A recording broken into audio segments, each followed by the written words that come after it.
Hello, once again, D.White, financial educator, investment manager, and investment analyst. Thank you for listening to me. Um, I just talked for a long time and my mic wasn't plugged all the way in. I don't even feel like talking about that stuff no more. So here's another page on my notes. I'm just talk to you about that. But I'm going to cover something else that just popped into my mind that's been on my mind. And when I watch back the videos that I've recorded, there's a bit of uh, self-consciousness, low self-esteem type issue going on. I guess what you call it is that uh, my accent. I'm like, man, uh, do I sound like that all the time? And it's like that sounds like how I used to talk when I was a kid or something, you know. And I always thought I sound a little more professional than I come across, and so I apologize for that. And I don't know if it's a problem um, because I want to be taken seriously, and I don't want you to think I'm, just making stuff up or that I don't know what I'm talking about. And then I thought, the things that I read, the research I do actually tells me this is not true. The research tells me that in today's era, we are required to market to the people who are like we are. And so what I'm revealing to myself and to you is who I am.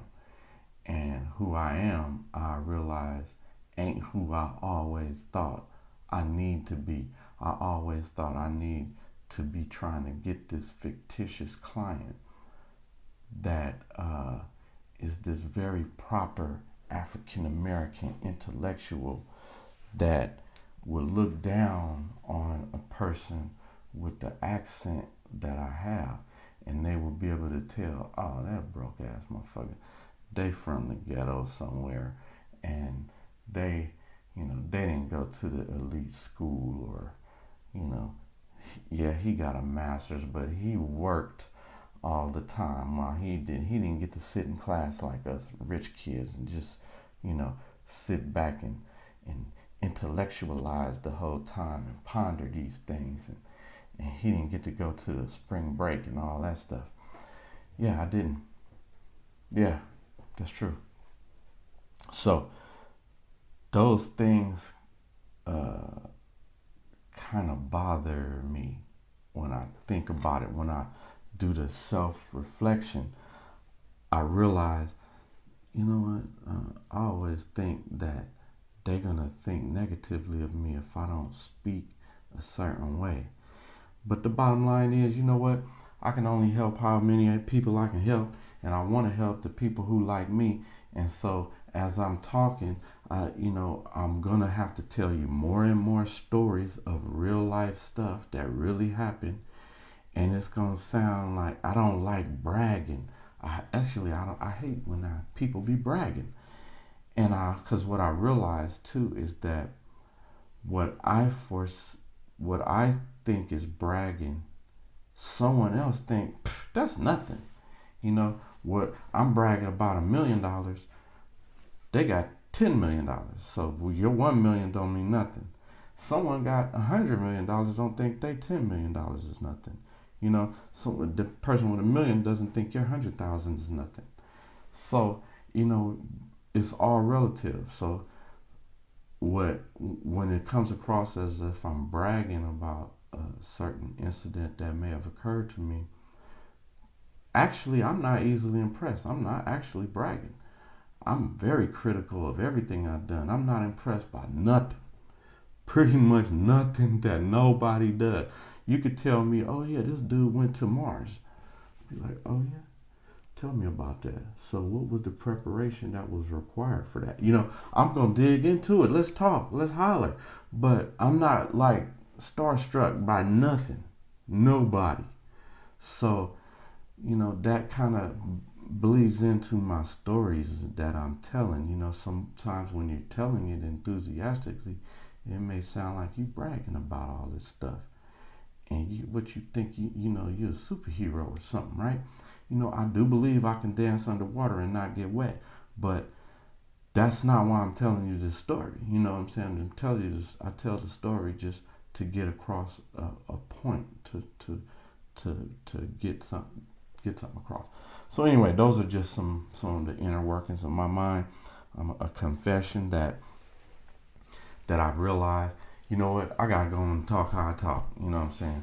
I just gotta be who I am, and some will look down on that, but I don't even want them to be my client. Matter of fact, I want the army who I want. I want people who like me. So that's what it is. And the people who don't like me, good. Kick rocks. You don't have to be around me then. That means you don't like the people who I'm trying to work with. You don't like the people who I'm trying to help. So kick rocks. Thank you for letting me vent on that. So, what I want to cover right now is budgeting issues, and so all of those previous things might just help me explain some of this. So, basically, going over my notes, what I want to point out to you is 8 out of 10 people in America currently live paycheck to paycheck. Meaning I need next month's check so that I can survive next month. These people are not saving and investing. These people are not using their resources for the benefit of their future. They're not using their resources to prepare their children for the future. And this is often mentioned in this vilified way that I'm mentioning it right now. But the thing is, it's not, I'm talking about you, first of all. So the reason you're doing this is not because you're a bad guy. It's not because you're an irresponsible woman, man or woman. It's because you are living day to day, and living day to day means you ain't never got this information. And when you got this information, it's told to you about how bad you are, but you're not given a way to fix the problem. So so often I gotta identify the issue. So it sounds like I'm saying, you're bad, you're bad, you're bad. But at least I can give you some pointers as to how we need to fix it. So paycheck to paycheck. So how is this happening? Because as you make more, Americans spend more. So this is all tied into your money and your ego. And unbeknownst to you, remember, I'm not blaming you. It's just how we doing. It's how the machine is working, and you're plugged into this particular machine. This machine is meant to use up all the resources. So it's not working for you, it's working for it. And so what you need to do is get you a machine that's working for you. So when I said money and ego, so our ego is tied to the amount of money we make. And we need the world to see how much we make. Not exactly how much, but it just goes in tiers. I make this much, so I got these kind of jeans. I make that much, so I can wear them kind of jeans. I make these here much, so I can make these here jeans. So, if you're a jean wearer, right? And speaking on that is, using that analogy, is I've always wore slacks and, dress shirts and business shirts. And even back in high school, I wanted to look like Morris Day and the Time. And the reason was because it's actually cheaper than dressed in the hip hop way. So I couldn't afford to look fly. So I had to find another way. And, my hair was long. So, I've had to find something that fit long hair. I could either, okay, I had to go be all the way thugged out, or I was also a musician. Okay, I'll go the Morris Day look. I play the guitar and the keyboards, so that was the direction I went. But it was really based on my economic ability. I couldn't afford Jordache jeans, Calvin Klein. No friend of mine. I ain't want his name on my behind. No way. That's how I feel about it now. I don't even wear name brand jeans because I literally, Calvin Klein, no friend of mine. I don't want no man's name on my behind. So I don't wear that stuff. I think I got on jeans today, but these are some Levi's or something like that. And but I don't live by name brand things. Just the nicest thing I can get with the dollars that I've budgeted for that item. That's how I go. So so back to the money and the ego thing. As we make more, we find ways to spend more because we were always in pursuit of the vision of luxury. African Americans are the number one consumers of luxury items, yet we are in the brokest class of people. The money circulates, our dollar circulates in our African American economy like something like 6 hours. That's just enough time for you to enjoy the thing, the dollar, get from here to there and spend it, give it away. So, part of all this, what I keep talking about, is a way for us to circulate those dollars some more, right? But also is we got to change the thinking a little bit to get off the ego thing, the concept that I need to show you that I got this bread. No, enjoy your bread for yourself. And that goes, it dovetails into something that I'm constantly preaching to you is about start with what you want first, because the reason that we constantly that our lifestyle creep uh, enters into play, and as we make more money, our lifestyle creeps up to that money, is because we didn't start off with what we want.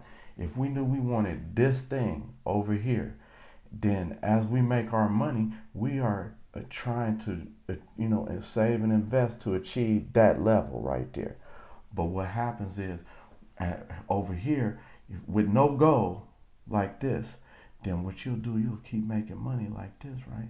And then what it is as soon as you make a little more money, your lifestyle say whoop. You make a little more money, your lifestyle say zoop.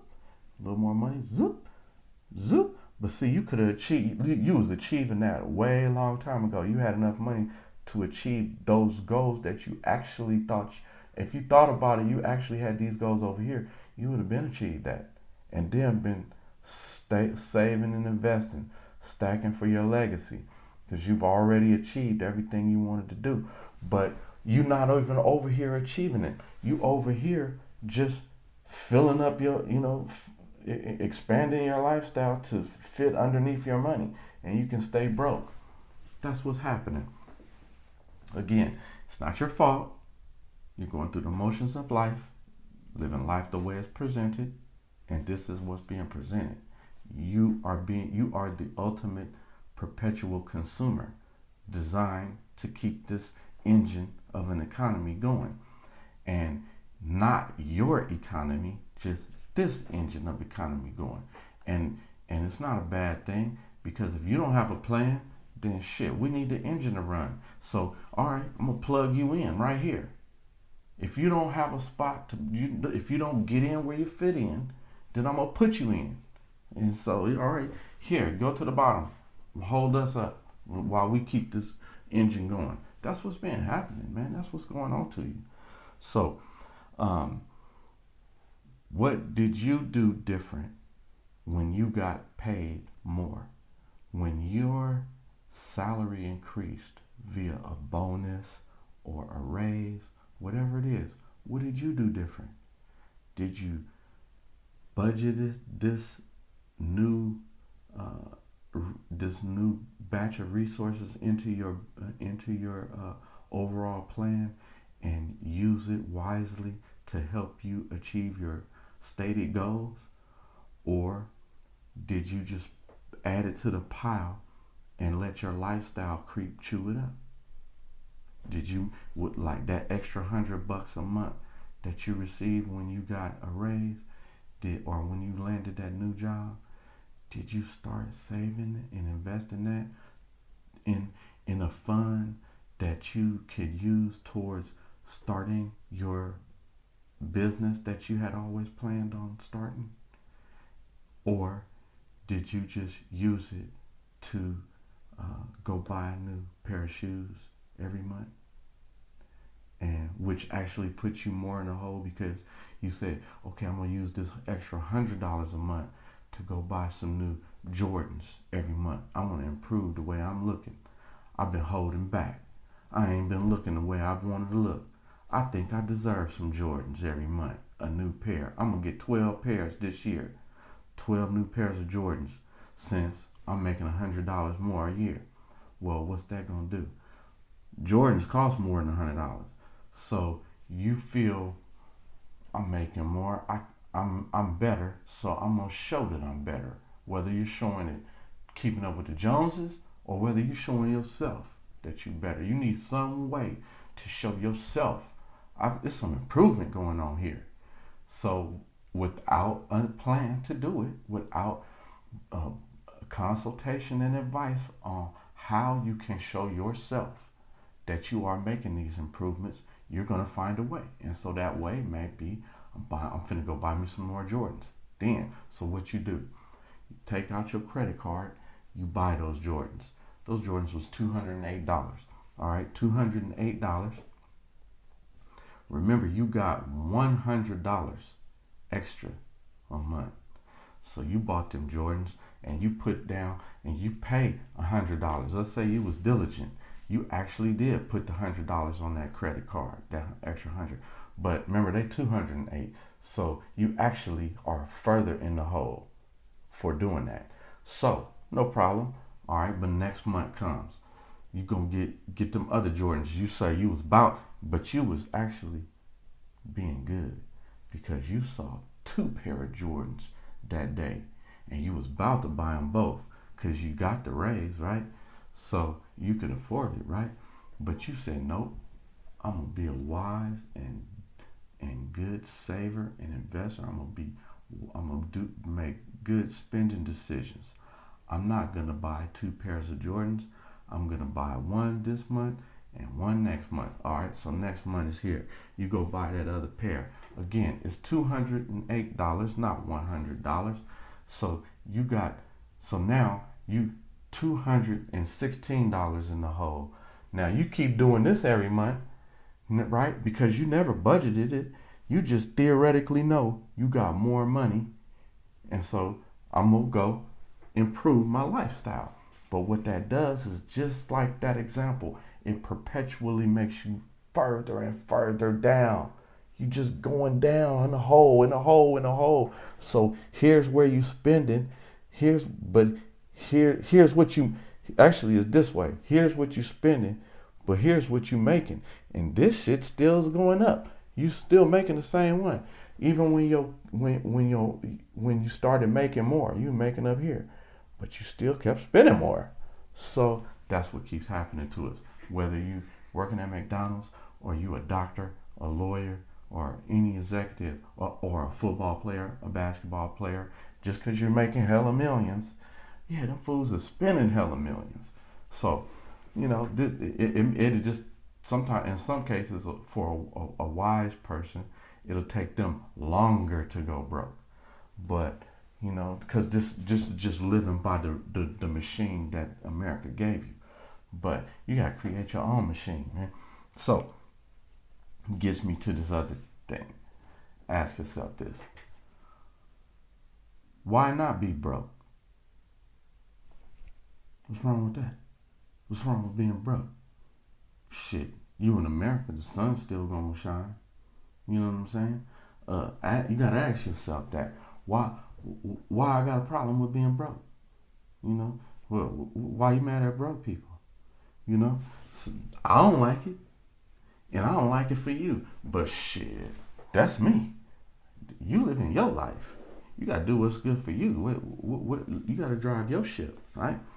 So, and the reason I'm even bringing that up is because you live a certain way, and I've always observed as I try to do right, finance wise, social wise, economic wise. I'm always trying to strive to heights that's like almost, unfathomable. And I don't even like be liking to talk about it because most people will say, "What's this food? He thinks too big." I hear that often, so I learn to shut up about it because they don't see your vision. But at the same time, I observe broke ass friends and family living a great life. They're actually, they have more smiles than me. You know, they have more party time than I do. You know, so you gotta remember, it's the it first. It's not the money first. Don't assume money is gonna solve everything. What do you want? Start with that.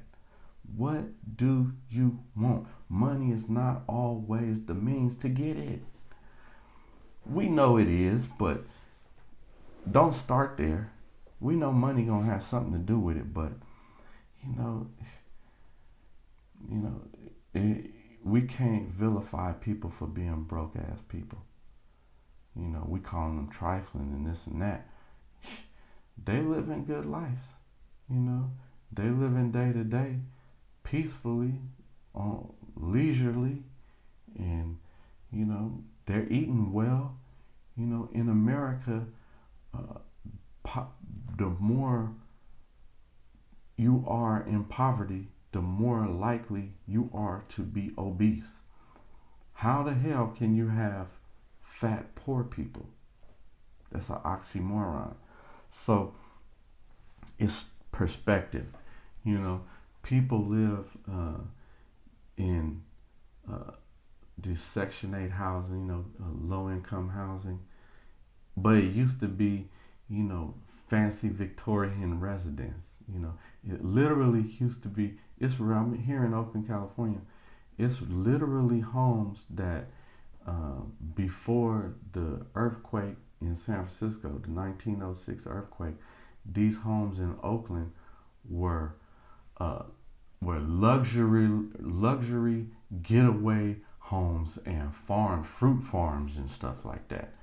And now they just houses in the neighborhood, run down houses, and yeah, they are enormous, gigantic Victorians, but now they might be divided up into 4 units or something like that, and they run down. It's about how we're treating it, how we're looking at it. We think it's nothing, so it's nothing. If it's nothing to you, then it is nothing. And the reason it's nothing is because we're being told it's nothing. But this is a luxury Victorian home you're living in, a luxury getaway for millionaires. It's all about perspective, man. And so that's what I'm saying. So you got a person, you got a person on on Section 8, government. They got food stamps, they got low income housing vouchers and this and that, and their situation on paper is all poverty and terrible. And here's the thing, though: you look outside, there's paper and garbage all over the place because now we got liquor stores everywhere, right, in the neighborhood. So the little candy wrappers and stuff that the kids get from the liquor stores gets dropped around. So that brings down the visuals of it. Everything looks worse. You don't have the well manicured bushes and shrubbery. The trees are overgrown. The fence that's been built up, to keep out the bad element, now blocks the view of the facade of the curb appeal of this Grand Victorian residence that used to be. and now the dirt marks are all over the the handrails. They're worn out from they haven't been replaced over the years. The stairs are all messed up. The the the grass is no grass. It's all mud and dirt. You know, uh, old bikes and skateboards sitting around. This is just regular use, but the point is, this was a Grand Victorian home at some point. Now you're living in it, and we are all those negative, all those the description I just gave, all have negative connotations to them. But the fact of the matter is, you're still living in this grand home. The fact of the matter is, you're still living a life of leisure. The fact of the matter is, you're still obese. Not from a negative standpoint, I'm just stating a fact, which means you're not hurting on food. You're eating well. So how is that poor? I'm gonna I got a lecture to give that's all written out. That's a comparison between a American in poverty and any king of England from the past that lives in their castles. We call each other king. What's up, king? What's up, queen? Well, I'm going to point out that you actually have everything that those kings and queens in Europe had in the past. You actually have every single solitary amenity that they ever had. You have it right now. But you don't see that. You don't see yourself as a king. You don't see that yourself as a queen. You see yourself as in poverty, as struggling, as oh, we got it bad out here. Oh, the big bad wolf, Whitey, is keeping us down. No, you're a king. Just like we say it as a term, right? But I could show you on paper how, if that guy in England is a king, King Henry VIII, I'll show you how. I'll line them up right next to each other. Everything that cat got, you got. Probably could show you how you got more than him. But anyway, again, slightly off topic, but it's not. I'm just trying to, because we're talking about this paycheck to paycheck life, and you need to change your perspective and just change your actions. Obviously, knowledge is the key to link both of those together. But believe it or not, what I'm saying. Research it, look it up for yourself. All these things. Go on Google and Yahoo and just look up family budget, household budget. It's a billion, forms and spreadsheets to follow. To do that, you could use a notepad and do it. But the first thing you do is start to be consciously aware of what you're spending. When you do that, you will end up saving 20%. I bet you. Just keep track of everything. Just write it down. Just keep yourself a little notebook and write that shit down. Say, oh man, I bought me some donuts. Them donuts, them are $1.79 at Chevron. Let me write that down. $1.79. Go ahead and write $2 down there. $2, okay? Because you did it on your debit card. Just write $2. Okay, yeah, that was $2. Oh, you went to McDonald's. Yeah, it wasn't $5. It was $15. Write $15 down there, man. So when you start to do that, you start to see. You'll be able to just very easily line item. Just I can cut that shit out right there. And I do this by making my feet not walk to McDonald's. That's what I do. Say, damn, that shit is gonna be $15 to my budget today, and it might not be an actual amount that I have budgeted for my day, but I know mentally my budget don't include that shit, McDonald's. So my feet stop going. It's literally be like, all right, don't walk over there. Go over here. Go over there. Find a healthy choice. That's usually my reasoning. I want a healthier choice than that. But so what I'll do is I won't beat myself up about it. I'll be like, I'm hungry right now. They go at McDonald's. If I can't figure something else out by the time my feet make it to McDonald's, then that's what I'm finna do. Go to McDonald's. But usually I can come up with something else. And so it might mean sacrifice. Like, don't go there right now. Forego this purchase for 15 minutes. Get in the car and drive over there. They got healthy food. You can sit down and enjoy it. You need to watch this YouTube video or something and take some notes anyway. I'm taking 2 or 3 classes at a time. I could sit there and listen to one of the classes and take a test on or something online. So sometimes there's other factors. Latch on to some of those other factors that are sway your decision. You know what I'm saying? Just come up with some other reason that's going to help nudge you today. Not every day, just today. Today I won't buy that McDonald's. Today I won't buy that Starbucks. Today, you know what? I will buy this Starbucks, but I'm going to get the small one. And I do that. I'm standing in line. What I want one of these small ones for?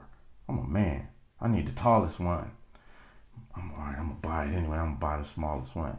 You buy the smallest one, you drink it, and you're done. You ain't even thinking about, oh, I need some more. No, that mentality only was relevant at the counter when you were buying it.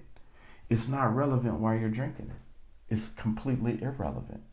It has no bearing on your enjoyment of that size coffee that you were gonna get from it. Only mattered at the counter in your head.